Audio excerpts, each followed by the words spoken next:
Celtics Post-Game Live is presented by your New England Ford dealers and Ford Trucks, America's best-selling trucks for 49 years. I-55. Inbounded to Luka Garza. Hit the three! Garzilla! There we go! Man, that was like some Larry Legend type of stuff. He said, take that ATO and shove it. I'm shooting this thing.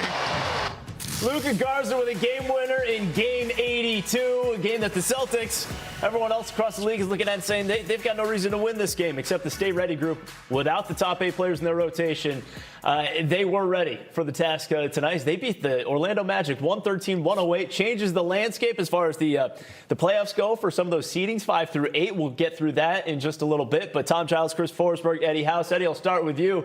Your thoughts on what you saw from this Celtics group tonight? That's what I've seen. I've seen fight, because there were times we got up big. Then Orlando started making that run. They cut it to 3, and it could have easily went the other way, but it didn't. We got stops because there was a span there in the fourth quarter. We couldn't get a basket. We were missing baskets. We turned the ball up, and then on the flip side of that, they were coming down, going to the free throw line, scoring with the clock stop, and then they were able to make. And then they made a couple threes here and there. Suggs made a 3. Bane made that 3 over there. But at the end of the day, I don't think everybody on the team pretty much had a career high. Mm-hmm. And so what they did was take advantage of their minutes. They took advantage of their opportunity. And that's why you never can underestimate anybody. Everybody's pros out there just because they don't have the Tatums, the Browns, and all of the guys that you're used to seeing out there doesn't mean these guys can't play basketball. And they went out there and showed that tonight. Giles, you know what the Orlando Magic are going to see when they close their eyes tonight? What's that? The Bus One boys, huh? The Bus One boys. Look, the Orlando Magic just lost to the Catan crew. Like, the guys who hanging out in the back of the plane, playing board games, in a must-have game for the Orlando Magic in order to have home court in the play-in, they falter. I told you guys before this game, you knew what sort of energy the bench crew was going to bring. You knew they were going to compete. You knew they were going to compete. And look, they took a punch early, and they don't know any better, and they just kept coming back. And Baylor Scheierman, tongue wagging, mullet flowing. It was so much fun to watch. This is why Game 82 ends up being kind of one of the better games of the year, regardless of who's out there, because everyone wants to seize that opportunity. These guys haven't played 40 minutes in forever. You could tell they were gassed at like 9 different points of this game. And yet they just found a way. And Garza throwing in that crazy 3 on a 2-for-1. It's just so cool to see all those guys being rewarded for the effort and waiting for their opportunity. And yet again, the story of the season, when the opportunity arrived, they were ready. Okay, and obviously... Real quick, I'm going to say this. I didn't mean to cut you off, Giles, but look how hard Joe was still coaching. Mm-hmm. Game 82. You see how hard he was coaching. I don't know the name of that referee, number 51. He missed a bunch of calls, and Joe was letting him know about it. But how hard he was coaching, timeouts at the right time, getting on guys, getting on the referees, wanting his guys to do something, and wanting his guys to execute better in certain situations. And I think that's where it starts, is if your head coach is doing that, then you have no choice but to follow suit. Yeah, and you saw him try to get that challenge late in the game. He subsequently got a different challenge a couple plays later, but all the way up until the very end. And, I thought the Baylor Scheierman game was a couple nights ago against the New York Knicks, but maybe this is right there in the running for it. Baylor Scheierman putting up a career-high 30 points, had 7 rebounds, 7 assists, continues to play a big part of that kind of that second unit for this Celtics team, and he's going to be in the rotation come postseason, Chris. Yeah, and look, he was on the floor. He was giving up the body. The one thing he started worrying about was, like, he's one guy who's probably going to be out there in the postseason. You want to keep him upright, but I just love the way he played. When he gets hot, it's a little reminder, just like, get out of his way. That third quarter, he could not miss. It's sort of his energy was infectious out there for this group, and yet again, glad to see a guy that really kind of waited for his opportunity and earned Joe's confidence and became an integral part of the rotation, but here on an even bigger stage to go out and have a career night.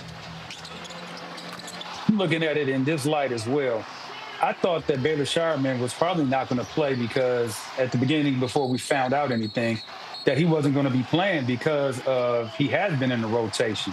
He has been a guy who's been out there helping his team win basketball games.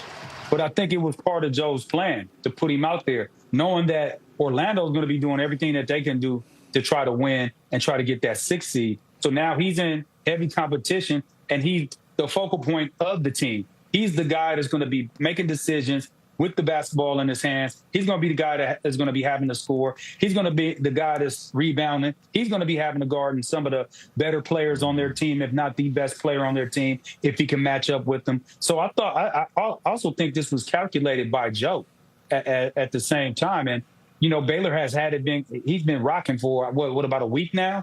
So why this into this week, feeling really, really good about himself, have a really good week of preparation, and get ready for the playoffs. All right. And speaking of getting ready for the playoffs, get to Baylor in just a second, but the Orlando Magic will play at the Philadelphia 76ers on Wednesday. Wednesday at 7:30. So the Celtics will play the winner of that game, Orlando visiting Philadelphia on Wednesday. It was supposed to be Tuesday. Their building is tied up for hockey, and as such, the game gets moved to Wednesday. Okay, so it'll be a few days before we find out. Meanwhile, let's send it back out. Abby Chin standing by with Baylor Scheierman.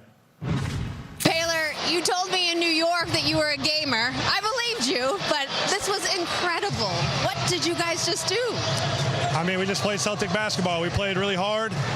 We competed on both ends of the floor. We executed the game plan, and we shared the ball. And, you know, we all had confidence in each other, whoever was on the court. And you know, that's Celtic basketball.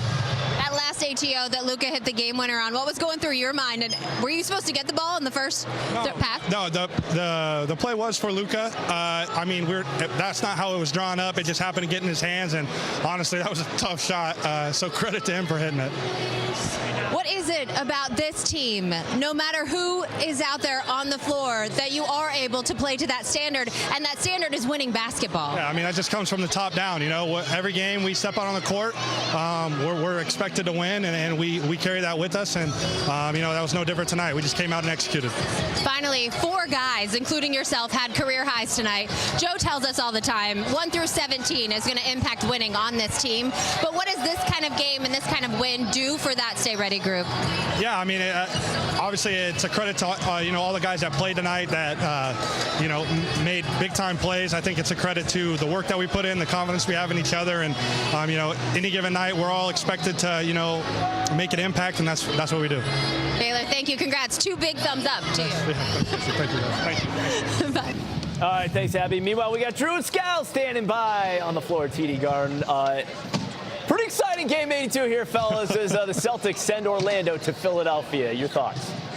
Well, first of all, Giles, it's just funny to listen to Baylor Scheierman try to do a serious interview like that. He's such a goofball. I mean, but in the best way. He's also a really interesting character, Scal, because I know you've talked to Joe about this. Baylor is really smart. Yeah, I did. I said, when you give Baylor, you just give him one direction. He was like, actually, I can give him about 20 things, and he picks up on all of them. And then I started watching him, and you're right. Like, he just figures out things on the fly. Joe makes adjustments with him. This is what I'm looking for. And it's got to be that whole quarterback thing. Like, just his ability to manage, like, you know, an entire team. But, yes, we call them lateral thinkers, or, I mean, linear thinkers. They're not just pinpoint. They see the whole thing, and they understand the bigger picture. This is one that I think we're going to remember for a long time. Obviously, the Celtics were already locked in as the 2 seed. So it didn't matter from a seeding perspective, but you could tell it mattered to the guys who played, to Joe Mazzulla, all the fans in this building. It was an absolute treat to be on the call for this one. And now it does sort of hamper Orlando, because now they got to travel to Philadelphia. I mean, I would guess they're going to go straight there from here and probably go back to Orlando before coming back here if they do win that 7-8 game. I mean, it makes it tough on them. Yeah, if the game's on Saturday, then, you know, you have to figure that out. If it's on Sunday, you'll have to figure that thing out. So it definitely puts like, they needed to win this game, and maybe it's a reflection of where Orlando is as a team. In a must-win game, you know, they can't figure out a way to close it out, and that's kind of been like a snapshot of their season all year long. Yeah, 19 turnovers for them. They shot 28% on threes. Obviously, you know, we were planning to do a little bit more of the Jim Edmonds stuff in the fourth quarter. We were hoping to have him directing it live, and you'd be able to hear Jim making all the camera cuts and everything, but then the game was so good that probably didn't want to distract from it, but shout out to Jim Edmonds on this Jim Edmonds Day, 45 years. Abby put it in perspective earlier. Every Celtics game that's ever been on cable here, Jim Edmonds was directing it. That's amazing. Doesn't miss and we spent a lot of time together. I think I've been doing this since 14, so off and on for 12 years, 13 years, and the guy has been there every step of the way. And there's a few, like I mentioned earlier, Mike Gorman, Tommy Heinsohn, no doubt those guys have helped me. But Jim Edmonds, Paul Lucy, those guys are right behind it. And it's truly amazing, Jim. You're a legend. All the things you've done for this.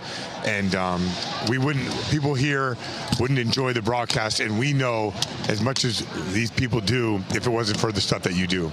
So we appreciate it. Yeah, it's been a treat working with you, Jim. It's been a treat covering this team this season. What a regular season this has been. So much fun to call all these games. This is, of course, our last one of the year because no more first round of the playoffs for us anymore. So that's a bummer, but we can't wait to watch what unfolds in the playoffs this season. It should be a fun run. All right, fellas. Great call on the day and in the regular season. Appreciate you guys. Appreciate you, Jim Edmonds, as well.